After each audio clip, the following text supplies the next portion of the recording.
Assalamualaikum warahmatullahi wabarakatuh. Kali ini saya akan menjelaskan mengenai correlated sample t-test. Correlated sample t-test juga merupakan salah satu analisis uji beda. Kita sudah mempelajari independent sample t-test pada kesempatan yang lalu.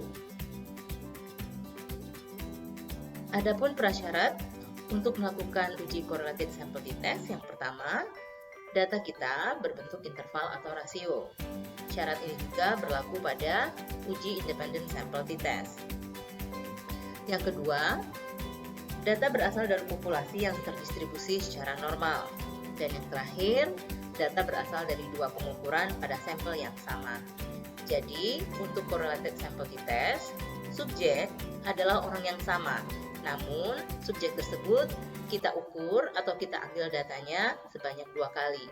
Ada yang kita sebut misalnya sebagai pretest atau pengukuran sebelum kita melakukan sesuatu pada subjek tersebut. Ada juga yang disebut dengan post-test, yaitu pengukuran yang kita ambil setelah kita memberikan suatu perlakuan pada kelompok subjek tersebut.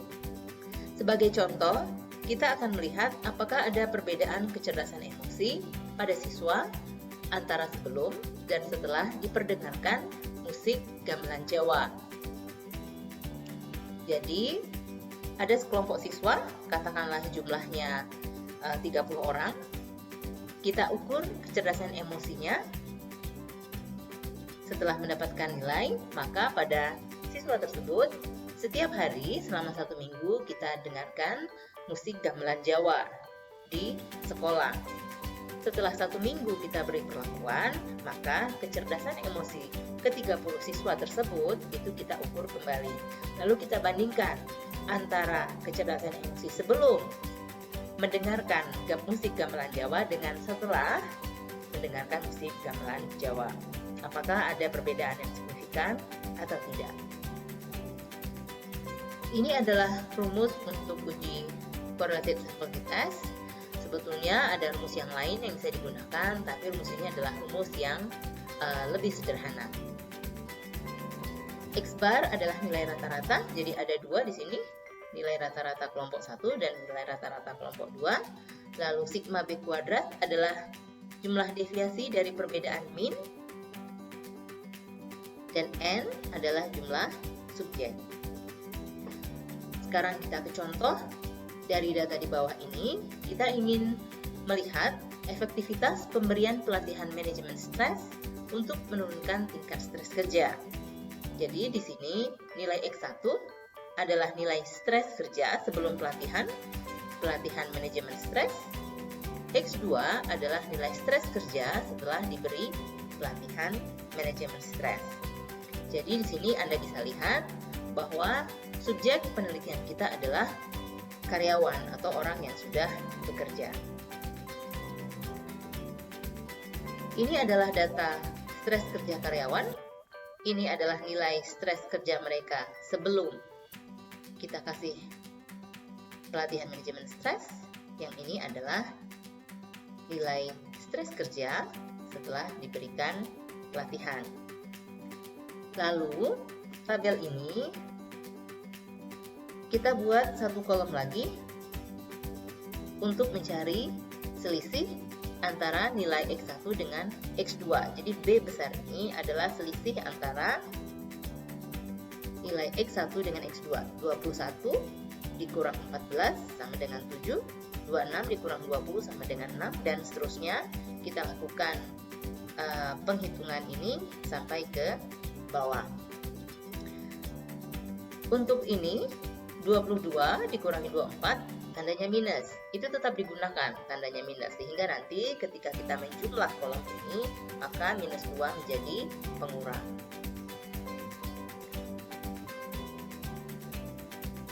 Ini adalah nilai totalnya, sudah kita cari ya. Nah, setelah kita mencari jumlahnya, kita akan mencari B kecil. B kecil ini rumusnya adalah B dikurangi rata-ratanya. Dari mana nilai rata-ratanya? Nilai rata-rata B besar berarti kita harus mencari terlebih dahulu. Rumus rata-rata sebagaimana yang sudah pernah kita cari di awal-awal pertemuan mata kuliah, jumlah atau sigma B kita bagi jumlah orang. Sigma B adalah 60, jumlah orangnya ada 15 sehingga nilai B rata-rata adalah 4. Nah, untuk mencari B kecil, berarti kita kurangi 7, angka 7.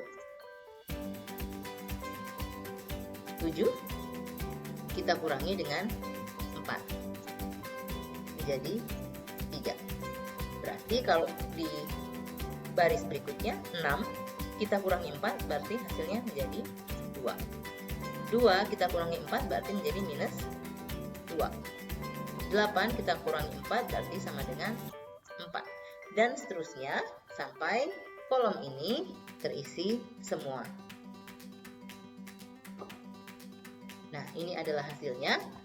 Lalu yang menjadi kunci salah satu ukuran apakah perhitungan Anda sudah betul atau masih salah, sigma B harus sama dengan 0. Jadi kalau misalnya dia tidak 0, nilainya misalnya 1 atau minus 1 atau 2 dan seterusnya tidak 0, maka ada perhitungan Anda yang keliru dan Anda harus mengecek kembali tabel yang sudah Anda hitung sebelumnya. Kalau nilainya sudah sama dengan 0, berarti perhitungan Anda sudah benar sampai di sini. Kita lanjutkan. Setelah kita memperoleh B kecil, sekarang kita akan mencari B kecil kuadrat. B kecil kuadrat tentu saja adalah kuadrat dari B kecil. Jadi 3 kuadratnya adalah 9. Minus 2 kuadratnya adalah 4. Jadi di B kuadrat nilainya pasti akan menunjukkan nilai yang positif. Lalu jangan lupa kita jumlahkan. Setelah kita mendapat semua nilai pada tabel ini, sekarang tinggal kita masukkan ke dalam rumus. Yang pertama, cari nilai rata-rata untuk kelompok 1, lalu cari rata-rata untuk kelompok 2. Ini sebelum pelatihan, ini setelah pelatihan. Setelah kita peroleh, kita lanjutkan. Untuk memasukkan nilai tersebut ke dalam rumus, ini adalah nilai rata-rata. 114 adalah sigma B kecil kuadrat. Ya, 114. Nilai ini kita dapatkan dari tabel. 15 adalah jumlah subjek, lalu nanti kita kurangi 1. Diteruskan perhitungan sehingga kita mendapatkan nilai T sebesar 5,429. Nah, untuk mengetahui apakah dengan T sebesar ini ada perbedaan yang signifikan antara sebelum dan setelah pemberian pelatihan manajemen stres, kita harus merujuk pada tabel T.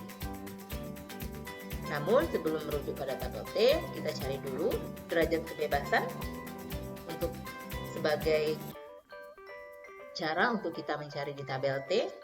Rumus derajat kebebasan, jumlah subjek dikurangi 1. Kenapa 1? Karena hanya ada satu kelompok subjek, namun diambil atau diukur sebanyak 2 kali, tapi jumlah kelompok itu hanya 1, sehingga derajat kebebasannya sama dengan 14. Sekarang kita ke tabel T, ini tabelnya. Untuk mencari nilai T, yang pertama kita cari dulu T tabel 5%. Jadi kita cari, karena derajat kebebasan kita tadi adalah 14, kita ambil taraf kepercayaan 95%, sehingga nilai T yang diperoleh adalah 2,145.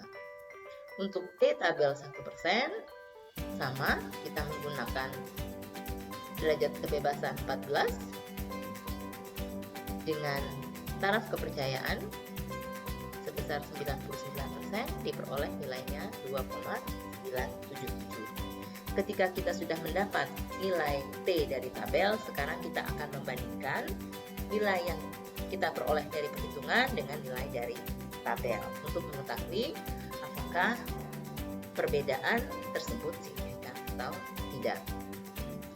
Adapun kaidah untuk signifikan atau tidaknya perbedaan dari data yang kita peroleh, ketika hasil perhitungan kita lebih besar dari tabel 5%, maka ada perbedaan yang signifikan. Jika lebih dari tabel 1%, maka perbedaan itu sangat signifikan.